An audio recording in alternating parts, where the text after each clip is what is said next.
ini kita akan melanjutkan pembahasan kita di bawah tema khotbah aku dan Mamon. Dan ini adalah bagian yang kedua.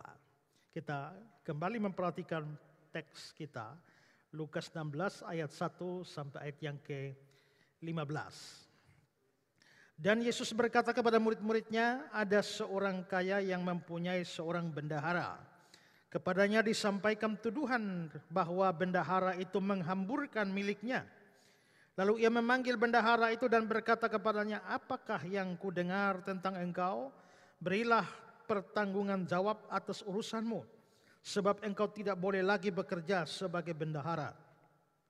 Kata bendahara itu di dalam hatinya, apakah yang harus aku perbuat? Tuanku memecat aku dari jabatanku sebagai bendahara. Mencangkul aku tidak dapat, mengemis aku malu. Aku tahu apa yang aku perbuat, supaya apabila aku dipecat dari jabatanku sebagai bendahara, ada orang yang menampung aku di rumah mereka. Lalu dia memanggil seorang demi seorang yang berhutang kepada tuannya. Katanya kepadanya yang pertama, berapakah hutangmu kepada tuanku? Jawab orang itu, 100 tempayan minyak. Lalu katanya kepada orang itu, inilah surat hutangmu, duduklah dan buat surat hutang lain sekarang juga, 50 tempayan. Kemudian dia berkata kepada yang kedua, dan berapakah hutangmu? Jawab orang itu, 100 pikul gandum. Katanya kepada orang itu, inilah surat hutangmu, buatlah surat hutang lain 80 pikul. Lalu tuan itu memuji bendahara yang tidak jujur itu, karena dia telah bertindak dengan cerdik. Sebab anak-anak dunia ini lebih cerdik terhadap sesamanya daripada anak-anak terang. Dan aku berkata kepadamu, ikatlah persahabatan dengan mempergunakan mamon yang tidak jujur, supaya jika mamon itu tidak dapat menolong lagi, kamu diterima di dalam kemah abadi. Barang siapa setia dalam perkara-perkara kecil, dia setia juga dalam perkara-perkara besar. Dan barang siapa tidak benar dalam perkara-perkara kecil, dia tidak benar juga dalam perkara-perkara besar. Jadi jikalau kamu tidak setia dalam hal mamon yang tidak jujur, siapakah yang akan mempercayakan kepadamu harta yang sesungguhnya? Dan jikalau kamu tidak setia dalam harta orang lain, siapakah yang akan menyerahkan hartamu sendiri kepadamu? Seorang hamba tidak dapat mengabdi kepada dua tuan, karena jika demikian dia akan membenci yang seorang dan mengasihi yang lain. Dia akan setia kepada seorang dan tidak mengindahkan yang lain. Kamu tidak dapat mengabdi kepada Allah dan kepada Mamon. Semuanya itu didengar oleh orang-orang Farisi, hamba-hamba uang itu, dan mereka mencemoohkan dia. Lalu dia berkata kepada mereka, kamu membenarkan diri di hadapan orang, tapi Allah mengetahui hatimu, sebab apa yang dikagumi manusia dibenci oleh Allah. Saudara-saudara, di dalam khotbah ini, pada bagian yang pertama saya sudah menyampaikan sikap-sikap yang salah terhadap mamon. Sikap-sikap yang salah terhadap mamon ini kita sudah bahas beberapa sikap yang salah. Yang pertama adalah sikap tamak atau cinta uang. Ini sikap yang salah terhadap mamon atau uang. Kedua adalah menganggap bahwa uang atau harta yang ada pada kita itu adalah milik kita sendiri. Padahal itu adalah milik Tuhan. Kita ini cuma bendaharanya. Kita ini hanya penggunanya. Orang yang diberi kepercayaan mengelola harta milik Tuhan. Yang ketiga adalah menggunakan uang secara salah. Ya. Ada yang menggunakannya untuk berdosa, ada yang menghambur-hamburkannya, dan ada yang mempergunakannya hanya untuk urusan duniawi ini. Lalu yang keempat adalah menjadikan Allah dan uang itu sebagai tuan bersama di dalam kehidupan. Nah, ini sudah kita bahas pada bagian yang pertama.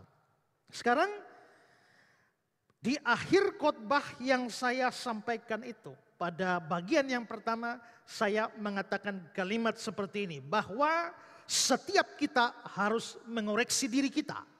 Apakah dari semua sikap yang salah terhadap uang, Apakah saudara termasuk di dalamnya? Mungkin 1, 2, 3, 4, semuanya ada pada saudara. Apabila kita mempunyai sikap yang salah terhadap uang, seperti yang sudah dibahas itu, maka saudara-saudara, ada hal-hal penting yang perlu kita perhatikan. Karena itu maka poin kedua ini saya akan membahas hal-hal yang perlu kita pertimbangkan terkait dengan masalah uang atau masalah mamon ini. Penting untuk kita pertimbangkan, penting untuk kita pikirkan, penting untuk kita sadari. Supaya kita terlepas dari sikap yang salah terhadap uang. Nah, apa saja yang perlu kita pertimbangkan di dalam urusan uang, urusan harta benda, urusan mamon ini? Beberapa hal akan saya berikan. Yang pertama adalah bahwa pertimbangkanlah bahwa mamon atau uang atau harta itu tidak kekal.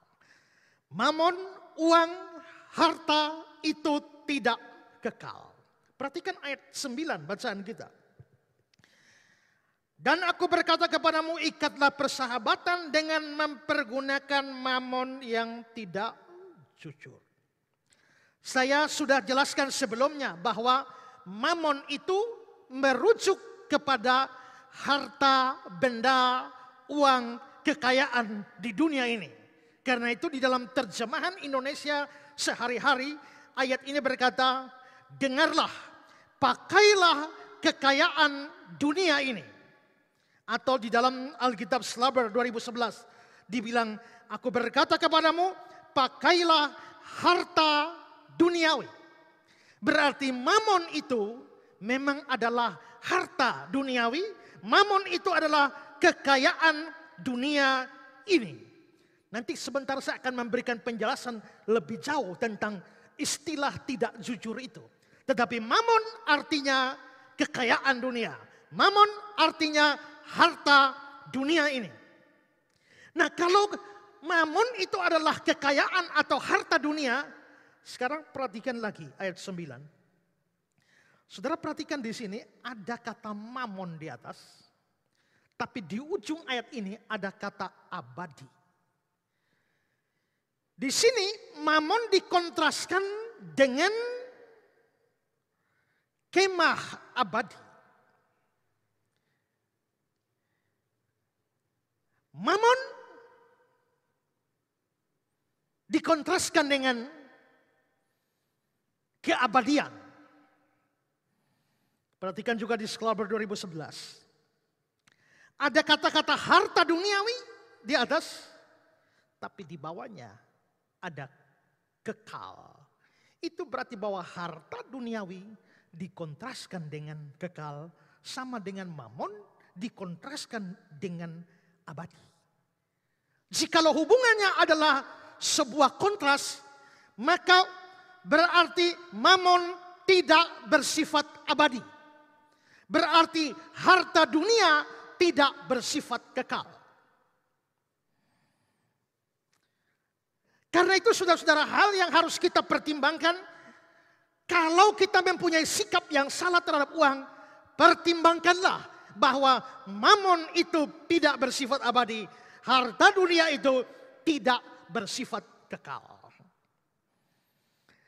Bahwa mamon atau harta dunia ini tidak bersifat kekal, bukan hanya nampak di dalam teks yang kita baca yang sudah saya jelaskan, tapi bahkan dari bagian-bagian kitab suci yang lain. Kita melihat misalnya Amsal 27 ayat 24.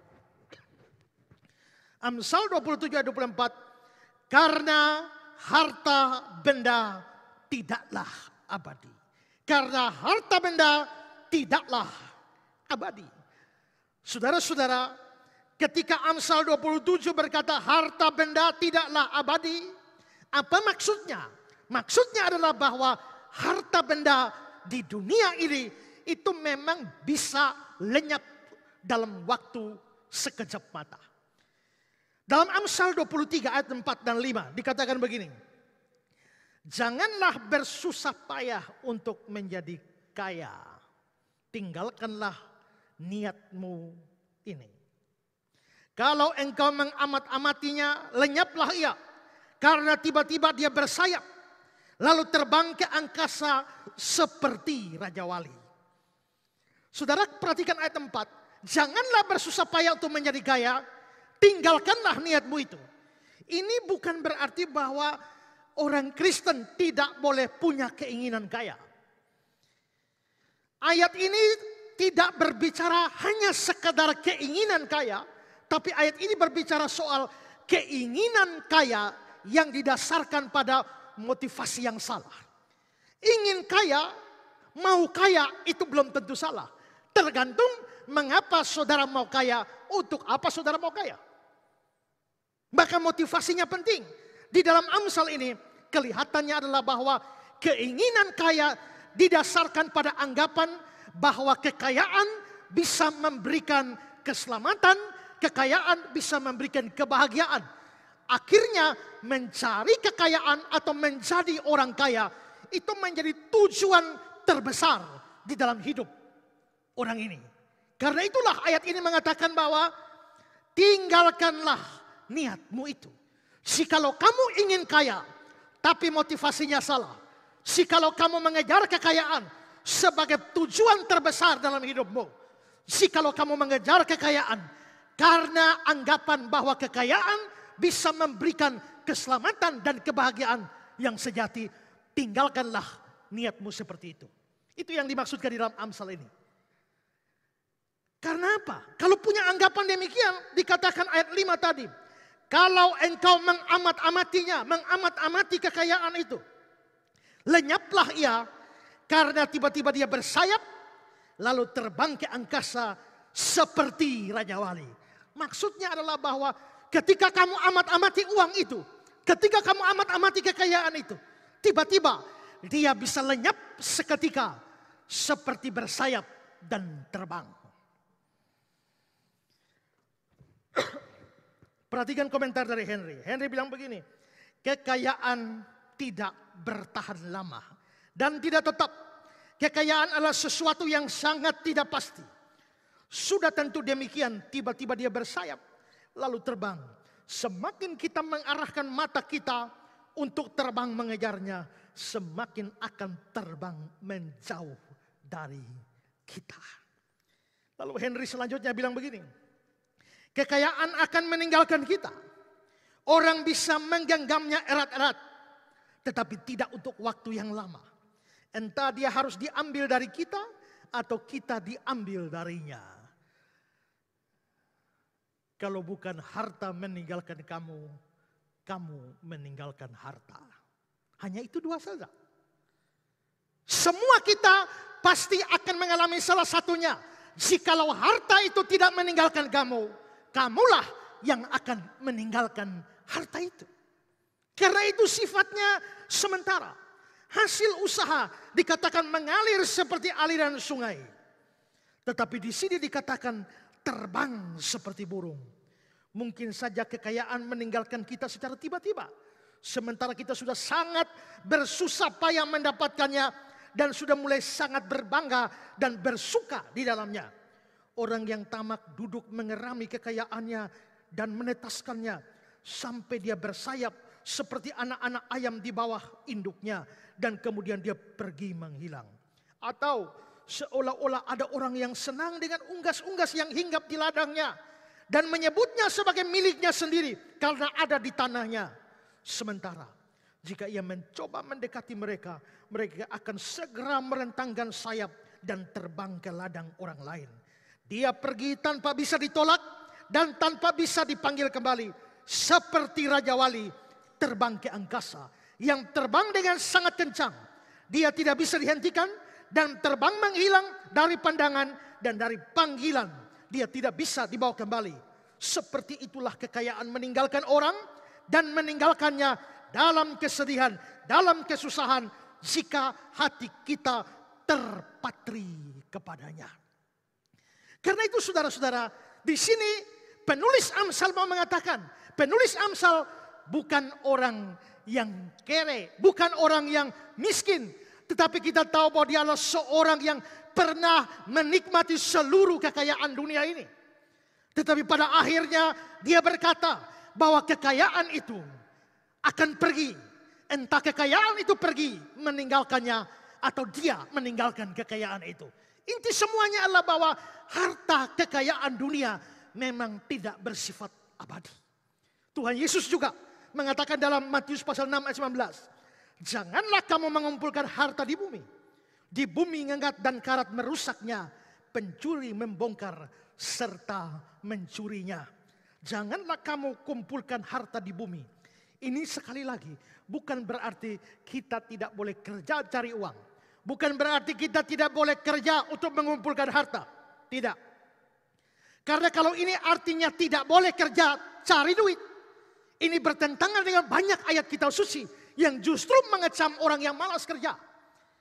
Lagi pula ini bukan berarti bahwa Alkitab menentang orang kaya. Karena Abraham, Ishak, Yakub, Ayub, semua itu adalah orang kaya. Tapi orang-orang yang mengasihi Tuhan. Orang-orang yang cinta Tuhan, orang-orang percaya. Karena itu tidak boleh diartikan Tuhan benar larang kita untuk cari harta di bumi ini. Tidak. Tetapi yang jadi persoalan di sini adalah jangan mencari harta, jangan kumpulkan harta demi harta itu sendiri. Kalau orang mengumpulkan harta demi harta itu sendiri, itu yang saya bilang, harta menjadi tujuan terbesar di dalam hidupnya. Dan dia merasa gagal kalau tidak punya harta yang banyak. Dia merasa tidak berarti apa-apa jikalau tidak punya harta yang banyak. Dan merasa bahwa hidupnya baru berarti jikalau dia punya harta. Itu mengumpulkan harta demi harta itu sendiri. Atau mengumpulkan harta secara egois. Janganlah kamu kumpulkan harta di dunia ini. Di dalam New International Version dikatakan, do not store up for yourselves treasure on earth. Janganlah menumpuk untuk dirimu sendiri harta di bumi ini. Jadi yang dilarang bukan kumpulkan harta. Kumpulkan harta demi harta. Kumpulkan harta secara egois. Itulah yang dilarang Yesus. Jangan kamu kumpulkan harta di bumi. Kenapa? Tuhan Yesus menyebut ada 3 hal yang dapat menghancurkan harta itu. Ngengat dan karat merusaknya, pencuri membongkarnya. Berarti ada 3 yang bikin hancur harta itu. Yaitu ngengat, kedua karat, ketiga pencuri. Ngengat itu apa? Ngengat itu bahasa Yunani-nya adalah ses. Dan ini berkaitan dengan harta kekayaan yang dari Kain. Karena kita tahu bahwa kalau kita sekarang ukuran kekayaan, harta benda apa? Punya mobil, punya rumah bagus, punya deposit yang banyak, harta di bank yang banyak. Tapi zaman dulu salah satu harta yang dianggap paling berharga itulah adalah kalau orang punya kain-kain yang sangat mewah. Orang mempunyai kain-kain seperti jubah yang berwarna-warni dari kain yang mahal harganya. Lalu juga orang mempunyai semacam spray-spray yang bagus sekali. Itu dianggap sebagai harta kekayaan. Dan saudara-saudara, ngengat itu adalah binatang kecil yang suka sekali makan kertas dan makan kain. Karena itu, kamu boleh simpan semua bajumu, jubahmu yang bagus. Tapi kalau sampai ngengat ketemu, bajumu yang bagus itu jadi bolong-bolong dan rusak semua. Artinya, apa yang kamu anggap sebagai harta kekayaan ternyata bisa dirusak hanya oleh binatang kecil yang namanya ngengat ini. Lalu saudara, karat. Apa itu karat? Kalau kita pikir karat sekarang itu mungkin kaitan dengan besi. Ya, besi atau barang dari aluminium yang berkarat. Tapi tidak, saudara-saudara. Kalau tadi kita bisa lihat dulu, ngengat itu memang urusan dengan pakaian. Seperti Yakobus 5 ayat yang kedua, pakaianmu telah dimakan ngengat. Tapi karat ini bukan karatnya kita. Karat ini bahasa Yunaninya adalah brosis. Dan brosis itu artinya memakan habis. Nah, ini harus dikaitkan dengan harta orang Yahudi. Maka yang tadi harta itu dari kain, dihancurkan oleh ngengat. Tapi kalau karat, ini tidak kaitan orang Yahudi tidak punya harta dari besi atau dari aluminium, logam yang dimakan oleh karat seperti karat kita. Tidak. Tapi saudara-saudara, harta yang kedua ini adalah bahan makanan yang mereka punya seperti jagung atau gandum yang disimpan di dalam gudang mereka. Nah, lalu saudara-saudara, ada sejenis ulat atau tikus yang memakan habis semua itu. Nah, dari kata memakan habis, brosis itulah Alkitab Indonesia menerjemahkannya sebagai karat. Tapi kelihatannya tidak tepat terjemahan karat itu. Karena kita pahami karat berkaitan dengan besi atau bahan dari logam, aluminium, dan lain sebagainya. Tapi ini berkenaan dengan cadangan makanan mereka yang dihabisi, dimakan habis oleh semacam ulat atau tikus tertentu. Itu yang dimaksudkan di sini, brosis. Lalu yang ketiga adalah pencuri. Karena rumah orang Yahudi biasanya tembok-temboknya hanya dibuat dari tanah liat. Maka seorang bisa pergi meninggalkan rumahnya, dia pulang, pencurinya gali dari bawah tanah, lalu masuk ke dalam. Dan setelah dia kembali, seluruh harta kekayaannya di rumahnya sudah ludes. Jadi ngengat menghancurkan harta benda berupa pakaian. Karat menghancurkan harta benda berupa cadangan makan minum. Dan pencuri membongkar harta benda yang lain yang ada di rumah. Dengan kata lain, Yesus mau katakan bahwa harta kekayaan dunia di mana orang selalu mengejarnya, orang selalu mencarinya dengan tujuan atau motivasi yang salah.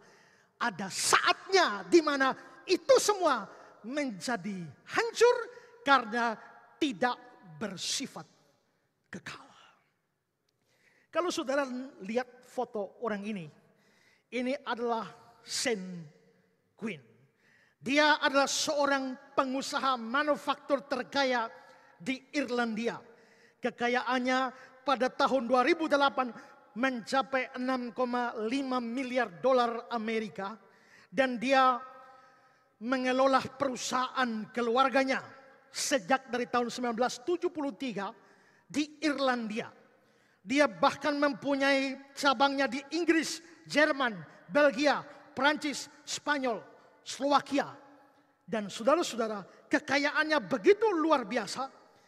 Tapi suatu ketika dia mempercayakan 25% dari seluruh total kekayaannya kepada Anglo-Irish Bank. Dan setelah dia mempercayakan semua itu, ternyata krisis ekonomi yang melanda Amerika, melanda juga Eropa. Sampai akhirnya bank itu menjadi bangkrut. Setelah bank itu menjadi bangkrut, untuk menyelamatkan diri, dia melepaskan seluruh aset dan juga seluruh anak-anak perusahaannya kepada rekan-rekannya untuk menghindari pajak. Tapi polisi berhasil melacaknya dan akhirnya Gwyn sendiri disita seluruh kekayaannya dan dia sendiri dipenjara pada tahun 2013. Baru 2008 dia sampai pada tingkat kekayaannya yang dia capai, dia raih dalam hidupnya.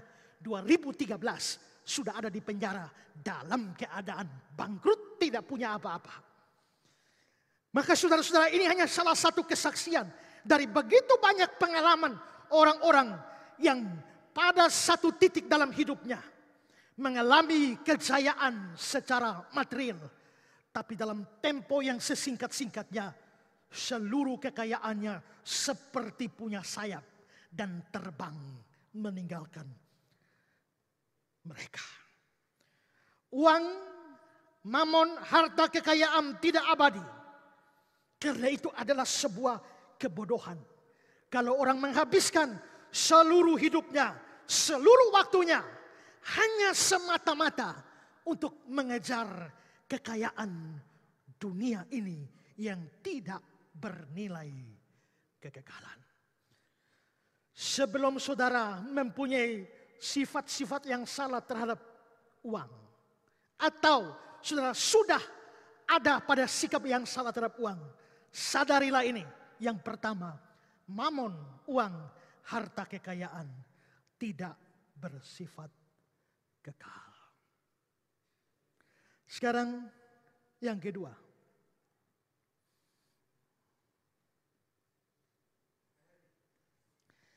Yang kedua, ayat yang kedua adalah ada saat di mana mamon atau uang tidak berguna sama sekali.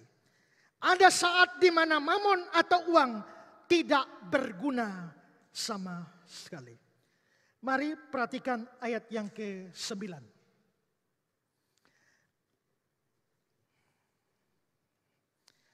Ayat yang ke-9. Dan aku berkata kepadamu, ikatlah persahabatan dengan mempergunakan mamon yang tidak jujur. Supaya jika mamon itu tidak dapat menolong lagi. Saya garis bawahi, jika mamon itu tidak dapat menolong lagi. Apa maksudnya mamon tidak dapat menolong lagi? Mari kita bandingkan dengan New American Standard Bible.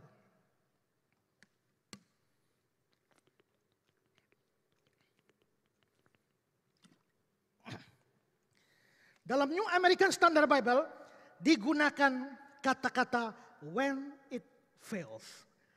RSV, Revised Standard Version, juga menggunakan kata yang sama, when it fails. Pada saat uang atau mamon itu gagal. Jadi saudara-saudara, Alkitab Indonesia mengatakan mamon itu tidak dapat menolong lagi.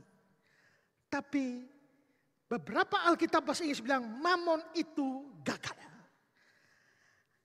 Kalau saudara perhatikan, kembali ke RSV tadi, dia gunakan kata-kata when it fails. Sama juga dengan New American Standard Bible. When it fails. Dia tidak menggunakan kata if, kalau.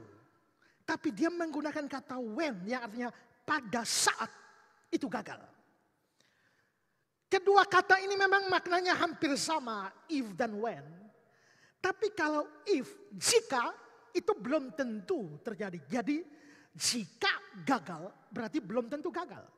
Tapi pada saat gagal, when it fails, pada saat gagal artinya pasti akan datang saatnya di mana mamon gagal. Pasti akan tiba saatnya di mana mamon tidak dapat menolong lagi. Saudara-saudara, itu berarti bahwa Alkitab memastikan, Tuhan Yesus memastikan bahwa ada satu titik di dalam perjalanan setiap orang bahwa harta kekayaan dunia, mamon ini tidak bisa diandalkan lagi atau menjadi gagal di dalam hidup orang itu. Kapan? Pada saat mati. Saya teringat lagu tua. Apa artinya hidup ini tanpa Yesus kau miliki? Apa artinya kekayaan tanpa Yesus kau miliki?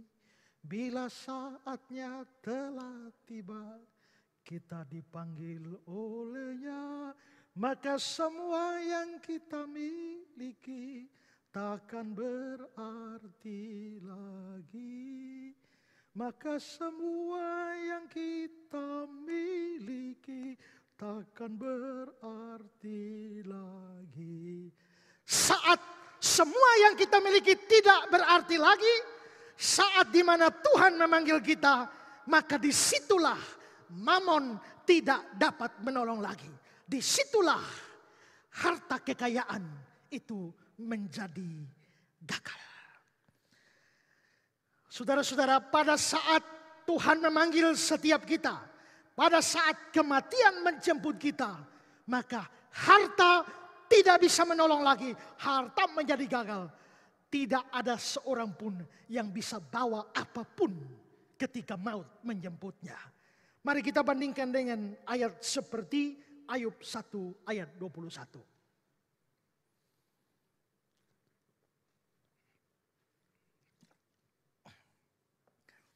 Dengan telanjang aku keluar dari kandungan ibuku. Dengan telanjang juga aku kembali ke dalamnya. dengan telanjang datang ke dunia ini, dengan telanjang meninggalkan dunia ini, tidak bawa satu apapun. Pengkhotbah pasal 5 ayat 14. Sebagaimana ia keluar dari kandungan ibunya, demikian juga dia akan pergi.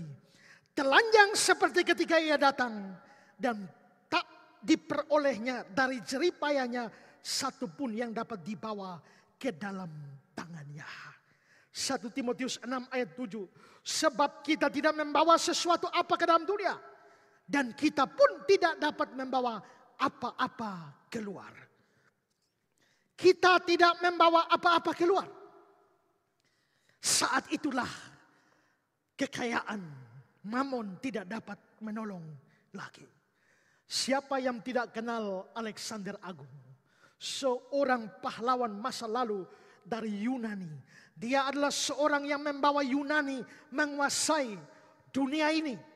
Dia jugalah yang membuat proyek Helenisasi. Sampai seluruh dunia diyunanikan. Bahkan dia sudah menaklukkan banyak bangsa pada umur 19 tahun. Semua wilayah yang dikenal pada waktu itu sebagai dunia ditaklukkan di bawah Alexander Agung. Tapi saudara-saudara, sayang sekali Alexander Agung yang hebat disebut Agung itu mati muda umur 32 atau 33 tahun hanya karena serangan demam. Dia menaklukkan begitu banyak pasukan yang hebat dari dunia ini. Tapi kalah hanya dengan demam. Dan dalam sakit beberapa saat. Selesailah hidupnya pada usia yang sangat muda. Tapi saudara-saudara, menjelang dia mati, dia memberikan 3 pesan kepada para jenderalnya. Pesan yang pertama, hanya dokter terbaiklah yang mengiring peti mati saya. Permintaan kedua, semua kekayaan saya, uang, emas, batu permata harus disebar sepanjang jalan menuju ke lubang kuburnya. Dan permintaan yang ketiga, tangannya harus dibiarkan keluar dari peti matinya agar semua orang bisa lihat. Terhadap 3 permintaan yang aneh ini, jenderalnya tanya, apa tujuan tuanku dengan 3 permintaan yang aneh? Lalu dia bilang begini, yang pertama, dokter terbaiklah yang harus mengantar saya di dalam iring-iringan peti mati itu. Itu untuk memberikan pesan kepada dunia bahwa jikalau maut datang, dokter terbaik pun tidak bisa menyelamatkan kita. Yang kedua, seluruh harta saya harus ditaburkan di jalan untuk memberi pesan bahwa kalau maut datang, kita tidak bisa bawa satu harta benda apapun yang kita raih dengan keringat sepanjang kita hidup di dunia ini. Dan yang ketiga, tangan saya keluar dari peti untuk memberikan pesan kepada semua orang yang lihat bahwa ternyata saya punya seluruh dunia. Tapi saya pergi meninggalkan dunia ini dengan tangan kosong, dengan tangan yang hampa, tidak bawa apa-apa. Saat maut datang itulah harta tidak dapat menolong lagi. Ada seorang yang namanya Billy Steadley. Dia seorang penggemar motor Harley Davidson. Dan karena itu dia sangat cinta motornya itu, Harley Davidson. Dan dia sebelum dia mati, dia menyampaikan pesan-pesan terakhirnya tahun 2014. Di mana dia bilang, jikalau saya mati nanti saya minta dikuburkan bersama-sama dengan Harley Davidsonnya. Dan saudara-saudara, akhirnya keluarganya mengabulkan permohonan dia. Dan peti matinya itu bukan hanya untuk dia. Peti mati sekalian dengan motor Harley-nya. Dan dia minta dia harus didudukan di Harley Davidson itu dengan pakaian lengkapnya. Dia mengatakan begini, Billy Steadley mengatakan begini, saya tak hanya ingin mengendarai sepeda motor ke akhirat, namun juga ingin dunia melihat melakukan itu. Lalu di dalam salah satu berita yang menceritakan kematiannya dikatakan menurut keluarganya, dia ingin dimakamkan seperti itu karena dia mau seluruh dunia melihat dia berkendara ke surga. Ini adalah foto di mana dia naik mogenya. Itu peti mati yang harus diangkat dengan alat berat karena lengkap dengan Harley Davidson di dalam. Next. Nah, ini peti matinya siap turun ke dalam kubur. Dan dia ingin berkendara ke surga. Saya kira ujung-ujungnya orang bongkar kuburannya dan ambil mogenya. Pada saat maut menjemput kita, tidak ada apapun, tidak ada satu apapun, seluruh kekayaan yang kita sudah raih di dunia ini, saat itu seluruh kekayaan itu menjadi gagal. Saat itulah Mamon tidak dapat menolong kamu lagi. Renungkanlah hal ini. Bagaimana nasib saudara? Jikalau saudara adalah orang yang tamak akan uang, cinta akan uang, menghabiskan seluruh hidup saudara demi uang, menjadikan uang menjadi pencapaian terbesar di dalam hidupmu. Renungkan ini. Ada saatnya Mamon tidak dapat menolong lagi. Ada saatnya di mana harta itu gagal. Pertimbangkan ini. Yang pertama, harta tidak abadi. Kedua, ada saatnya harta itu gagal, tidak berguna. Sekarang yang ketiga, hal ketiga yang perlu dipertimbangkan.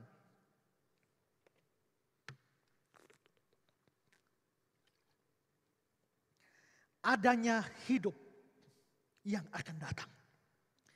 Ada hidup yang akan datang. Saudara perhatikan teks kita. Lukas 16 ayat 9. Dan aku berkata kepadamu, ikatlah persahabatan dengan mempergunakan Mamon yang tidak jujur. Sebab jika Mamon itu tidak dapat menolong lagi, kamu diterima dalam kemah abadi. Jikalau tadi saya katakan, apabila Mamon tidak dapat menolong lagi, itu bicara soal kematian, di mana harta menjadi gagal, tahu-tahu ada kemah abadi. Ada sebuah kemah yang abadi. Artinya adalah bahwa hidup tidak selesai hanya sampai di lubang kubur. Lalu ayat 11, jadi jikalau kamu tidak setia dalam Mamon yang tidak jujur, siapakah yang akan mempercayakan kepadamu harta yang sesungguhnya? Ada harta yang sesungguhnya. Lalu ayat 12. Dan jikalau kamu tidak setia dalam harta orang lain, siapakah yang dapat menyerahkan hartamu sendiri? Harta sesungguhnya dalam ayat 11 itu merujuk pada harta di surga yang dikontraskan dengan Mamon yang tidak jujur. Yang menunjuk pada harta dunia. Dan hartamu sendiri di ayat yang ke-12 itu merujuk kepada harta di surga yang dikontraskan dengan harta orang lain yang menunjuk pada harta di dunia ini. Artinya adalah bahwa memang hidup itu tidak berakhir saat kematian. Kalau kita mengingat cerita tentang orang kaya dan Lazarus. Mereka dua mati. Lazarus miskin melarat. Orang kaya, kaya raya luar biasa. Tapi matilah mereka berdua. Ternyata cerita mereka belum selesai. Masih ada episode kedua. Di balik kematian ini ada hidup yang akan datang. Saudara-saudara, andai kata kita memang harus mati, tapi mati itu selesai, maka memang marilah kita gunakan uang kita, harta kita sesuka kita, karena kita akan mati dan tidak ada apa-apa di balik kematian. Seperti kata Paulus dalam 1 Korintus 15:32, jika orang mati tidak dibangkitkan, maka marilah kita makan minum, sebab besok kita akan mati. Kalau besok kita akan mati dan tidak ada apa-apa setelah mati, no problem. Pakailah hartamu, pakailah uangmu sesuka-suka kamu. Tapi kalau kita akan mati satu, dan ternyata ada hidup setelah mati, dan itu faktanya, Maka perhatikanlah apa yang akan terjadi dengan kita di dalam hidup setelah mati dipengaruhi juga dengan hidup kita sekarang. Tapi saya akan jelaskan itu nanti. Tapi orang yang menggunakan hartanya untuk masa ini tanpa mempedulikan ada hidup setelah mati, Alkitab menyebutnya sebagai orang bodoh. Lukas 12 ayat 20. Tetapi Allah berkata kepadanya, hai orang bodoh, malam ini juga engkau akan mati. Lalu siapakah yang akan mendapatkan seluruh kekayaan yang sudah kau kumpulkan untuk dirimu itu? Karena itu saudara, ada hidup setelah mati. Tapi kita mempergunakan keuangan, harta, kekayaan dunia ini yang bukan milik kita sesungguhnya. Secara sembrono. Itu adalah sebuah kebodohan. Hal ini berkaitan dengan hal keempat. Hal keempat adalah penggunaan mamon atau uang sekarang. Itu mempengaruhi hidup kita yang akan datang. Penggunaan mamon sekarang ini mempengaruhi hidup akan datang. Perhatikan ayat 10. Barang siapa setia dalam perkara kecil, dia setia juga dalam perkara besar.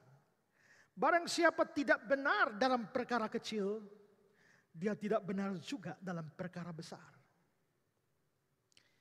Ini semacam kata-kata indah, semacam amsal yang diambil dari hidup hari-hari. Dan itu benar. Orang setia dalam perkara kecil dipercayakan yang besar. Orang setia dalam perkara kecil, Tuhan akan memberikan kepercayaan yang besar. Jikalau di dalam pelayanan-pelayanan kecil yang Tuhan berikan, ternyata orang setia, Tuhan kasih kepercayaan yang besar. Pelayanan yang besar.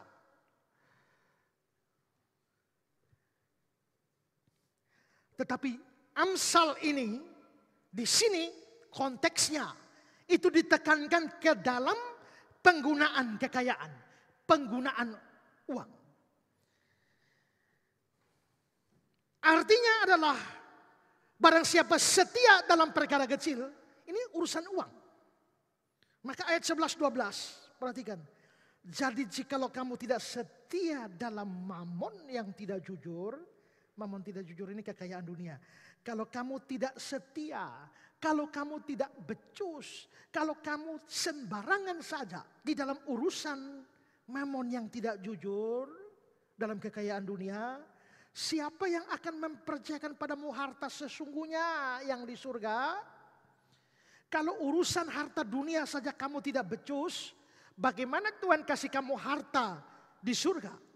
Ayat 12, jikalau kamu tidak setia dalam harta orang lain itu adalah harta Tuhan yang dipercayakan padamu di dunia untuk kamu kelola. Kalau kamu tidak setia, siapakah yang akan mempercayakan hartamu sendiri kepadamu? Jadi sekali lagi saudara, mamon yang tidak jujur itu adalah kekayaan dunia, kekayaan orang lain. Kalau kamu tidak setia di dalam mempergunakan harta dunia ini, maka Tuhan tidak akan percayakan kepada kamu hartamu yang sesungguhnya yang ada di surga. Ini berarti bahwa memang ada pengaruh antara penggunaan mamon di dunia dengan upah kita di surga. Ingat, masuk surga bukan karena upah. Masuk surga itu anugerah. Masuk surga itu gratis, kasih karunia Allah, anugerah dari Allah. Tapi setelah kita mendapatkan surga dengan cuma-cuma, hidup kita itu mempengaruhi upah kita yang ada di sana. Nah, salah satu aspek yang mempengaruhi upah kita nanti adalah bagaimana kita mempergunakan mamon sekarang. Bagaimana kita mempergunakan uang sekarang. Jikalau kita sebagai di dunia harta kekayaan itu bukan milik kita, itu milik Tuhan. Kita hanya bendahara. Kalau saya sebagai bendahara mengelola uangnya Tuhan yang dipercayakan dengan baik pada saya, maka Tuhan memperhitungkan semua yang saya kelola ini untuk menentukan upah saya di surga. Tapi kalau ternyata saya mengelola harta Tuhan yang dipercayakan pada saya secara tidak bertanggung jawab, seperti bendahara yang tidak jujur itu, maka siapakah yang akan mempercayakan kepadamu hartamu yang sesungguhnya? Jadi intinya di sini mau dikatakan bahwa kalau kamu bertanggung jawab pergunakan uangmu di dunia, Tuhan siapkan hartamu di surga, upahmu di surga. Kalau kamu tidak mempergunakan dengan baik, maka upahmu tidak di surga. Tidak disediakan di surga bagi kamu yang tidak bertanggung jawab mengelola harta Tuhan yang Tuhan percayakan sementara kamu ada di dalam dunia ini. Berarti menggunakan kekayaan di dunia ini sangat berpengaruh tentang kondisi kamu di dalam kehidupan yang akan datang. Ini 4 hal yang penting untuk direnungkan. Sekarang yang kelima. Yang kelima adalah mamon atau uang itu bisa menjadi berbahaya. Mamon atau uang bisa menjadi berbahaya. Saya tidak mengatakan uang atau mamon itu berbahaya. Karena uang atau mamon itu netral pada diri sendiri, tapi bisa jadi bahaya. Sekarang perhatikan ayat 11. Jadi jikalau kamu tidak setia dalam hal mamon yang tidak jujur, siapakah yang akan mempercayakan kepadamu harta sesungguhnya? Harta sesungguhnya di mana? Di mana? Di surga. Harta sesungguhnya di surga. Kalau yang di surga itu harta sesungguhnya, yang di dunia ini harta apa?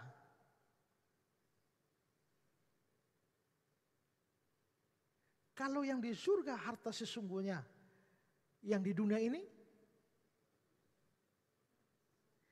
Yang di dunia ini bukan harta sesungguhnya atau harta semu.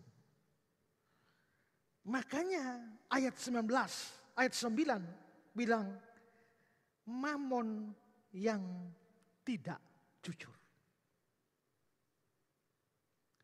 Harta sesungguhnya kontras dengan mamon yang tidak jujur. Istilah mamon yang tidak jujur, kata tidak jujur di situ itu menggunakan kata Yunani adikia. Adikia itu artinya tidak benar.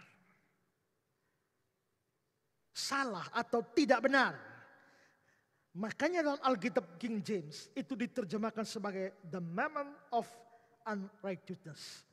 Harta yang tidak benar atau mamon ketidakbenaran.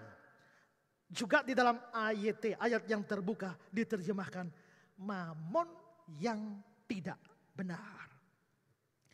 Nah, di sini disebut sebagai mamon yang tidak benar, kontras dengan harta sesungguhnya. Barclay memberikan penjelasan tentang kata mamon ini. Dan dia bilang mula-mula mamon itu artinya material possession. Ya. Jadi itu harta milik kita secara materi.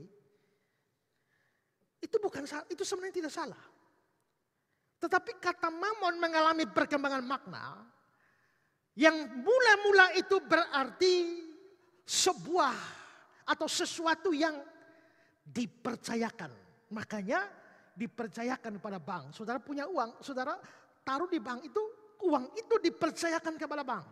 Tapi lama-kelamaan mamon bukan lagi sesuatu yang dipercayakan, tapi menjadi dipercaya. Sehingga mamon itu menjadi dewa di dalam hidup seorang. Sehingga orang itu menjadi budak dari mamon. Harta itu netral. Uang itu netral. Tapi uang itu bisa menjadi sangat berbahaya apabila orang tidak berkuasa atas uang, tapi dikuasai oleh uang.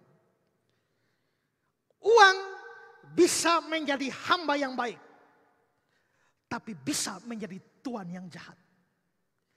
Jikalau kamu adalah tuannya, uang adalah hambanya, maka uang itu akan menjadi hamba yang baik yang kamu bisa pakai untuk urusan yang benar. Tapi begitu uang sudah menjadi tuan dan kamu budaknya, maka dia jadi tuan yang jahat. Sehingga demi uang atau untuk uang, kamu rela melakukan kejahatan apa saja demi uang itu. Itulah sebabnya dikatakan sebagai mamon yang tidak benar atau mamon yang tidak jujur. Karena seringkali didapatkan secara tidak benar, didapatkan secara tidak jujur, dipergunakan secara tidak benar, dipergunakan secara tidak jujur, dan bahkan bisa menipu. Seolah-olah dengan mamon itu hidup kita aman. Dengan mamon itu hidup kita bahagia, hidup kita sejahtera. Dia bisa berbahaya apabila sudah dijadikan sebagai tuan di dalam hidup kita. Kalau itu masih sesuatu yang dipercayakan, baik. Tapi sesuatu yang dipercaya, bahaya. Yeremia 49 ayat 4. Betapa engkau memegahkan dirimu dengan lembahmu, hai putri yang congkak, yang percaya akan harta bendanya.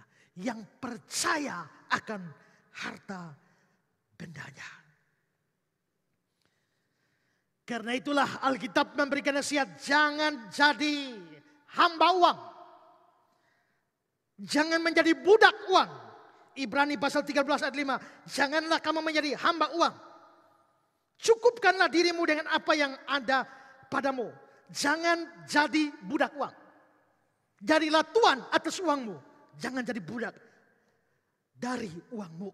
Mazmur 62 ayat 11. Janganlah percaya kepada pemerasan. Jangan menaruh harap yang sia-sia kepada perampasan. Apabila harta makin bertambah, janganlah hatimu melekat kepadanya. Harta bertambah tidak apa-apa. Tapi ketika harta bertambah dan hatimu melekat kepada harta, disitulah bahaya dari mamon terjadi.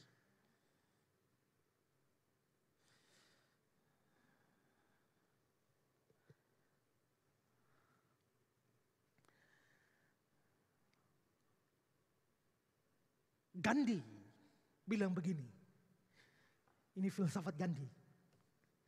Mengapa orang menderita? Biasanya penderitaan terjadi karena kehilangan. Hilang harta membuat orang menderita. Hilang suami bikin orang menderita. Hilang istri, hilang orang tua, hilang anak. Membuat orang menderita. Kalau begitu bagaimana supaya tidak menderita? Jangan sampai kehilangan. Lalu bagaimana supaya tidak hilang? Jangan punya apa-apa.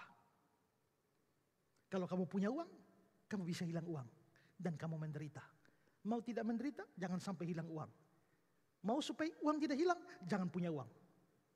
Waktu kamu tidak punya uang, kamu tidak hilang uang. Waktu kau tidak punya kekasih, kamu tidak akan kehilangan kekasih. Dan kamu tidak menderita. Berbahagialah para jomblo.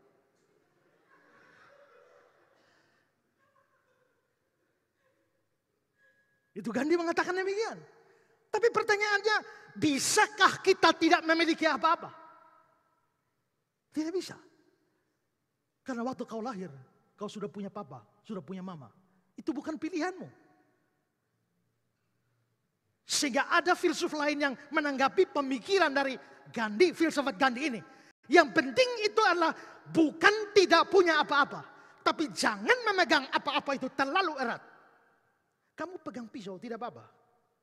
Tapi kalau kau pegang pisau terlalu erat, begitu pisau harus dicabut, kamu akan terluka. Punya harta tidak apa-apa. Baik.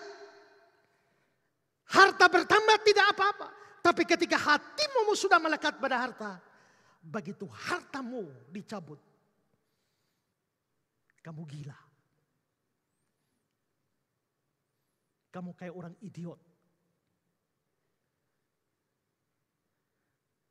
Bahasa Kupa bilang kamu senu-senu. ketika itu dicabut dari kamu.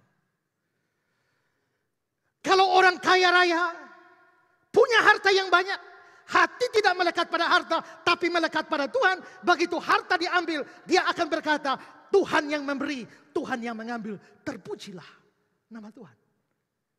Tapi kalau harta melekat, hati melekat pada harta, begitu harta tercabut, kamu juga selesai. Karena itu saudara-saudara, ingat, mamon itu netral. Tapi mamon itu bisa sangat bahaya. Karenanya disebut sebagai mamon yang tidak jujur atau mamon yang tidak benar. Pengkhotbah 5 ayat 9. Siapa mencintai uang tidak akan puas dengan uang. Siapa mencintai kekayaan tidak akan puas dengan penghasilannya. Ini pun sia-sia. Sekali lagi, ini bukan urusan dapat uang, tapi urusan mencintai uang. Bukan urusan kaya, tapi mencintai kekayaan. Ini yang dipersoalkan di sini.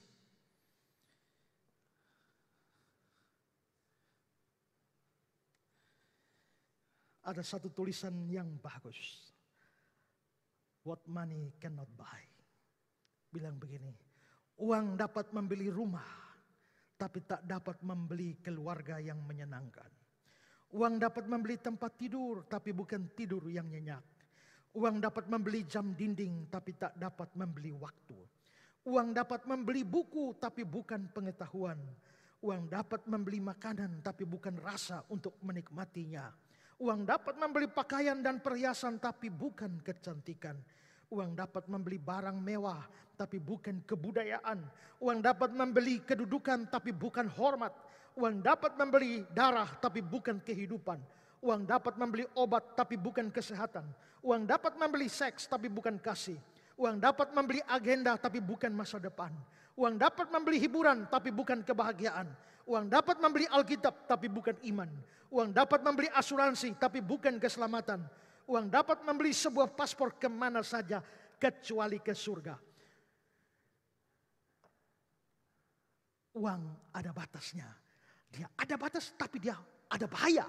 Itulah sebabnya Tuhan Yesus mengatakan, Matius 19, 23, 24, aku berkata kepadamu, sesungguhnya sukar sekali bagi seorang kaya masuk kerajaan surga.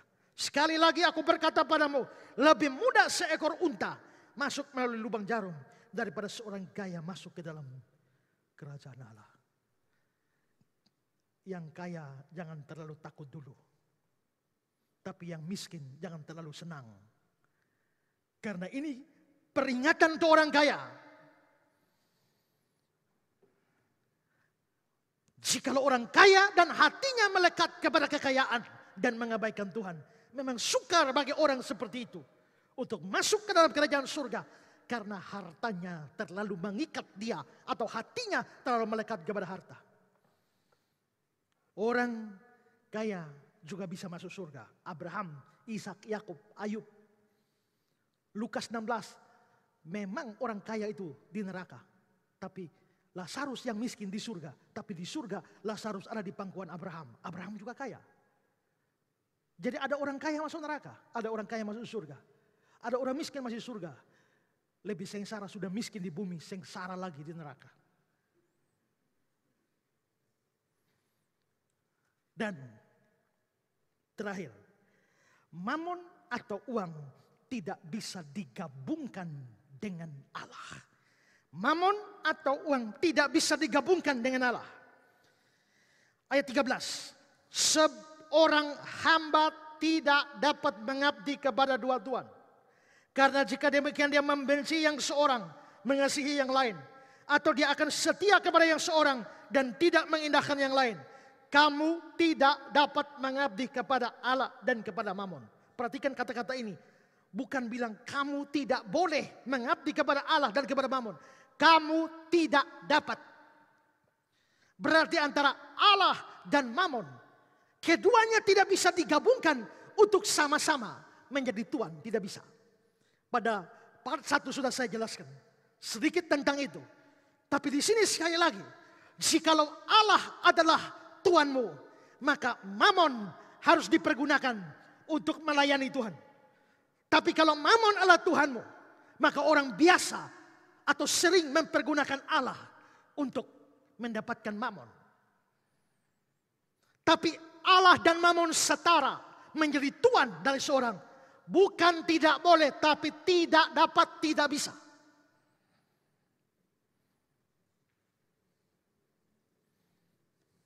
Kita bandingkan dengan 1 Yohanes 2:15. Jangan kamu mengasihi dunia dengan apa yang ada di dalamnya. Jika orang mengasihi dunia, kasih akan Bapa tidak ada dalam orang itu. Kalau ada kasih kepada dunia di sini, kasih kepada Allah tidak ada di dalam. Kalau ada kasih pada Allah di dalam, maka kasih pada dunia tidak akan ada di sini. Tidak bisa kasih pada Allah bersamaan dengan kasih pada dunia ada di dalam hati seorang manusia. Tidak bisa. Ayub pasal 31, 24, 25, 28. Jikalau aku menaruh kepercayaan kepada emas dan berkata kepada kencana, engkaulah kepercayaanku. Jikalau aku bersuka cita karena kekayaanku besar dan karena tanganku memperoleh harta benda yang berlimpah-limpah. Ayat 28. Maka hal itu juga menjadi kejahatan yang patut dihukum oleh hakim. Karena Allah yang di atas telah kuingkari. Pada saat kamu menaruh kepercayaan pada emas, menaruh kepercayaan kepada kencana, Allah yang di atas telah kau ingkari. Tak bisa dua-dua digabungkan. Jikalau kitab suci menyatakan bahwa Allah tidak dapat digabungkan dengan mamon, dengan harta dunia ini, maka adalah menyedihkan jika banyak pendeta sekarang, banyak pengkhotbah sekarang, sambil mengkhotbahkan Allah, mereka percaya dan bahkan mengkhotbahkan teologi kemakmuran, bahwa Allah mau supaya orang hidup kaya raya di dunia ini. Kaya tidak salah, tapi mengajarkan bahwa orang Kristen harus kaya sebagai bukti bahwa kita ini anak Tuhan, sebagai bukti kita ini anak raja. Seperti yang diajarkan teologi kemakmuran. Itu sesuatu yang menyimpang dari Alkitab. Fred Priest mengatakan, kalau mafia bisa naik mobil Lincoln Continental, mengapa anak-anak raja tidak? Mafia penjahat, kepala penjahat bisa naik mobil mewah. Kita ini anak raja, masa Grab?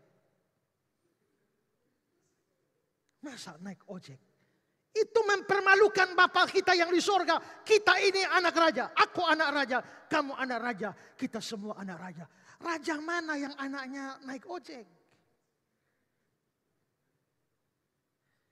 Itu kata Fred Priest. Kenneth Hagin. Tuhan menghendaki anak-anaknya makan makanan terbaik, berpakaian-pakaian terbaik, mengendarai mobil yang terbaik, dan menghendaki mereka untuk memperoleh segala sesuatu yang terbaik. Ini teologi kemakmuran. Semua yang terbaik. Pakaian yang terbaik. Masa anak raja beli baju di rombengan?